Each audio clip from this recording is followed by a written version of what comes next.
Salut, je m'appelle LKBA. Si c'est ta première fois d'entrer sur notre chaîne, ici on parle souvent des États-Unis. On parle beaucoup sur les États-Unis, sur l'Amérique, si on peut dire. On va parler aujourd'hui sur les 5 conseils, pour réussir sa vie aux États-Unis. 5 conseils. Et les 5 conseils, je vais déjà parler. Premièrement, c'est trouver un travail où vous pouvez grandir. 2. Être indépendante.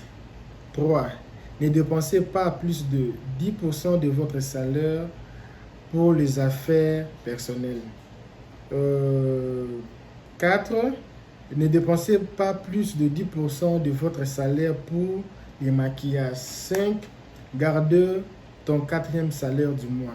Cette vidéo, c'est vraiment pour les femmes. Hein? C'est vraiment pour les femmes. Premièrement, je lisais un livre. Il y avait une dame qui disait, quand elle était venue ici aux États-Unis, elle était partie trouver un travail dans un bar. C'est là où elle était partie trouver son travail, dans un bar. Laisse-moi seulement faire ça.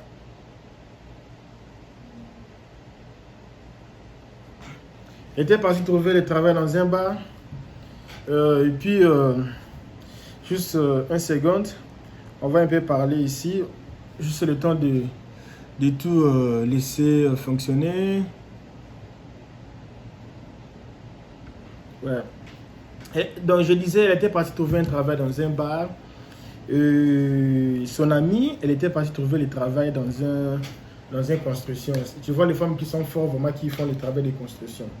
Et elle a travaillé pendant 1 année, 2 ans, et son ami a travaillé pendant 1 année, 2 ans. Après 2 ans, son ami gagnait déjà plus de... Son ami gagnait par... laisse-moi voir ici. Ça va écrire ça. Son ami gagnait déjà plus de...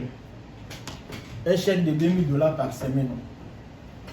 $2000 par semaine. Son ami gagnait $2000 par semaine. Ça n'écrit pas bien ça ici. $2000 par semaine.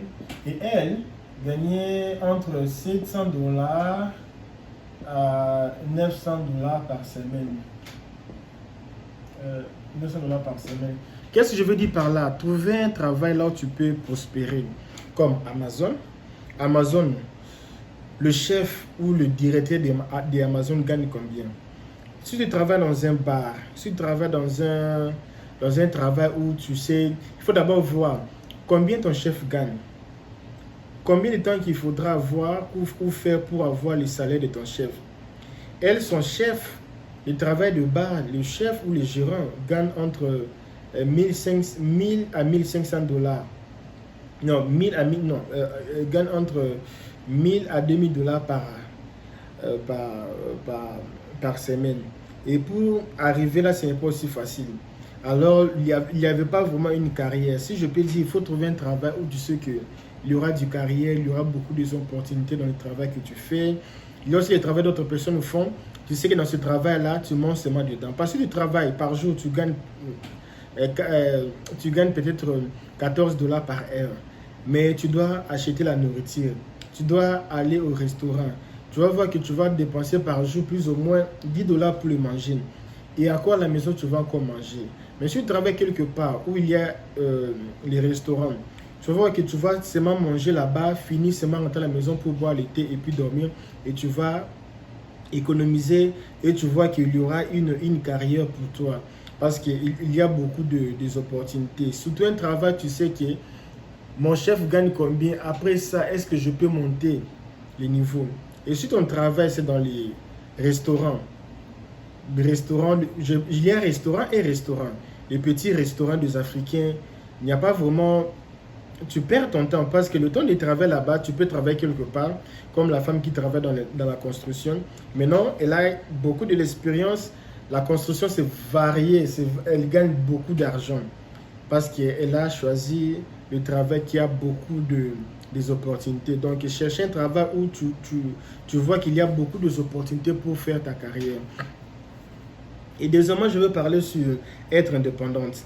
Ici aux États-Unis, si tu ne travailles pas, tu restes à la maison, le mari qui vient avec les chèques, le mari qui vient avec l'argent, le mari qui fait ceci, le mari qui conduit, tu ne vas pas prospérer, tu ne vas pas avoir le temps pour étudier l'anglais, tu ne vas jamais avoir le temps pour s'épanouir. Tu seras toujours à la maison comme une vieille parce que tu n'as pas le temps de sortir dehors pour voir qu'est-ce qui se fait à l'extérieur.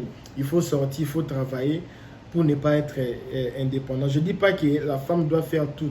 Parce que si toi dans la maison, c'est l'homme qui fait tout. Tu ne sais pas où acheter ça. Le jour que l'homme là où le mariage, tu restes dans le mariage pendant 20 ans. Et le jour que le mariage va finir, tu vas voir que tu vas beaucoup souffrir. Tu vas beaucoup souffrir parce que tu n'as pas de l'expérience, tu ne sais pas conduire, tu ne sais pas parler anglais, tu n'as pas l'expérience du travail, tu ne connais pas là où on cherche le travail, tu n'as jamais souffert, tu es toujours à la maison, boire le thé, dormir, regarder les séries, tu n'as pas de l'expérience. Le jour que le mariage va finir et toi tu vas souffrir parce que tu n'as pas de l'expérience. Alors il faut déjà à partir d'aujourd'hui chercher les voies et moyens pour sortir, pour connaître aussi à l'extérieur du carton, c'est quoi qui donc c'est un peu ça. On va aussi parler de ne dépensez pas plus de 10% de votre salaire pour les affaires personnelles. Si tu gagnes $600 par semaine, 10% c'est $60. Par semaine, il faut gaspiller pas plus de $60 par semaine.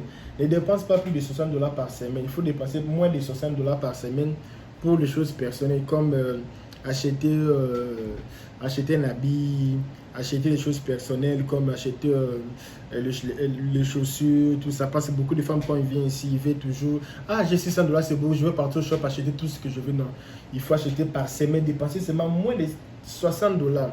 Si tu prends $600, tu dépenses 60, ça va rester 540. Et quatrième, ne dépensez pas plus de 10% de votre salaire pour le maquillage. Les filles aiment beaucoup mettre le maquillage. Je vais acheter la montre. La montre aussi fait partie du maquillage. La montre, les oreilles, les histoires là. Vous mettez tu gaspilles plus de $100 par semaine. Ce n'est pas vraiment évident. Tu peux faire les ongles, c'est maquillage. Tu peux faire les massages, tu vas laver ta visage, ce sont les dépenses. Il ne faut pas dépenser plus de $60 par semaine pour les dépenses. Moi-même, je ne dépense même pas ça, c'est pour couper mes cheveux. Donc, il faut dépenser moins de $60 par semaine pour le maquillage, pour la beauté. Quand on dit la beauté, tout qui englobe la beauté.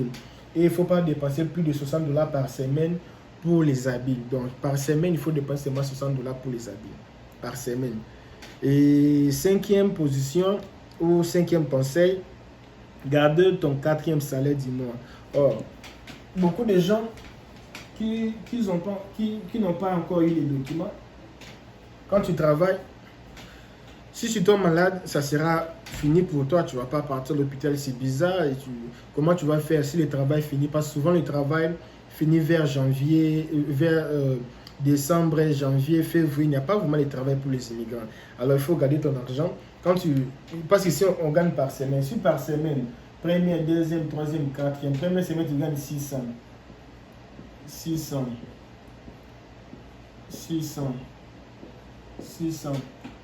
Le dernière semaine, tu prends cet argent ici, c'est pour économiser. Et si tu fais première semaine, deuxième, troisième, quatrième, tu auras déjà plus de... Si tu économises pendant 4 mois, tu auras le salaire de 1 mois. Donc si tu fais ça toute l'année, tu auras le salaire de 3 mois. Alors tu peux prendre même congé. Pendant 3 mois, tu ne travailles pas. Ou si quelque chose t'arrive, tu as déjà le salaire de 3 mois. Tu as le salaire de 3 mois. Donc il faut économiser. Cet argent, ce n'est pas l'argent pour manger, ce n'est pas l'argent pour garder, pour acheter l'iPhone. Non, ce n'est pas l'argent pour garder, pour acheter. Donc l'argent ici, donc ça part dans un caisse bloqué. Tu ne vas jamais utiliser ça. Toi seulement tu vas travailler les 1, 2, 3, 4 semaines, mais tu vas seulement vivre avec le salaire. Ça là, ça part dans un compte bloqué. Ta famille c'est seulement ici. Tout ici c'est seulement. Tout est bien ici. Et ça ici, ce n'est pas pour payer les dettes. Non, ce n'est pas pour payer les dettes, c'est payer rien. Ça part quelque part. Donc, c'est ça pour les conseils. Je pense que si Dieu me donne de la force, je vais encore faire le 5 conseils pour les hommes. Qu'est-ce qu'il faut faire pour réussir sa vie aux États-Unis? Aujourd'hui, nous allons parler de 5 conseils pour réussir sa vie. Mais j'étais plus penché aux mamans, hein, aux femmes. Donc c'est ça, la famille. Merci beaucoup. Partagez ma vidéo, partagez avec tout le monde.